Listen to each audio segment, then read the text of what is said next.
Hello, I'm Kathy, the Adult Services Librarian at the Waynesville Library, and today our video is featuring number 4 in a series of 7 items that I think you should know how to make that are very particular to Western North Carolina and to the South in general. So today we're going to make Pintos, cornbread, and Chow-Chow. So what I'm actually going to demo today is the cornbread, but I've made the Chow-Chow and the Pintos ahead of time. So this beautiful relish right here is Chow-Chow. It's made of the items that you would have in your garden at the end of the summer: cabbage, green tomatoes, peppers, 2 kinds, sweet and jalapeno. And it's a sweet and savory vinegar mixture, and it's real simple to make. This is a quick Chow-Chow mixture that you can just keep in the refrigerator. You do not have to can it to preserve it. So Chow-Chow is really good on hot dogs and hamburgers, but today we're going to eat it with Pintos and cornbread, which is a real traditional way to serve those 2 items with a side of Chow-Chow. So one thing I want to mention about the Chow-Chow is that you would cut all this up the night before and salt it and let it sit in the refrigerator, and that will help it to release some of the water. You drain it off in the morning, and then you cook your vinegar mixture real quickly with some spices, and this all cooks on the stovetop for an hour, and then it's done. You can keep it in the refrigerator for about a week and a half. But you don't need to worry about actually processing this to can it, because this is just a quick refrigerator version of it. And the other item that I made ahead of time are these lovely pintos, you can see. So the pinto beans cooked for 2 hours with 6 ounces of salt pork. The beans are simply a pound of dried pinto beans soaked overnight, and then in the morning, this morning I cooked them for about 2 hours with salt pork diced up, and also some cayenne pepper and an onion coarsely chopped, and that's it. You do not have to cook them to this texture that I have them at unless you just want to. I like them thick like this rather than soup beans, which are a little watery. And that broth is delicious, but I prefer them thick. You can add more liquid so that they're a little soupier if that's the way you prefer them. Some people like this mixture, especially when it's thick, over buttered rice.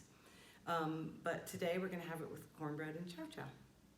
While we mix up our cornbread mixture, our cast iron skillet is already greased and in a 425-degree oven. You want to get your skillet smoking hot so that you get those crispy edges on your cornbread. Today we're not going to use regular cornmeal, just plain cornmeal. We're going to use this self-rising cornmeal mix. It's really nice for texture, and it tastes really good. It's already got a leavener in it. It's just really easy to use. There's several brands, but I like this one. And basically, you're just going to take that mixture, 2 cups of it, and you're going to add a couple of eggs that I've already beaten with a fork, some bacon grease, and some buttermilk. Do not get low-fat or fat-free buttermilk, please.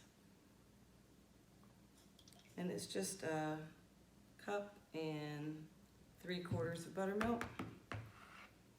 And then we're going to mix that up, and it'll be a pretty loose batter. If it's not, add a little bit more buttermilk to get it so that it's pourable. You don't want to have to spread it into your pan. You want to be able to pour it.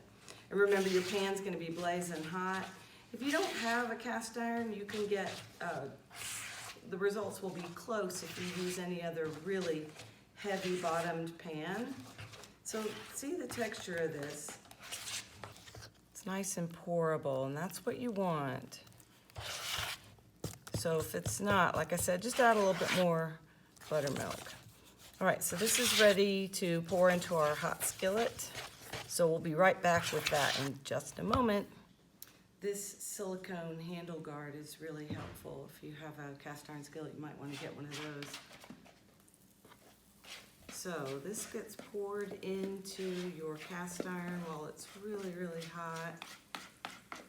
You want to make sure that you've poured some oil or bacon grease into your pan before you put it in the oven so that the oil gets really hot too. Okay, we're going to put this back in the oven. We'll be back in 20 minutes.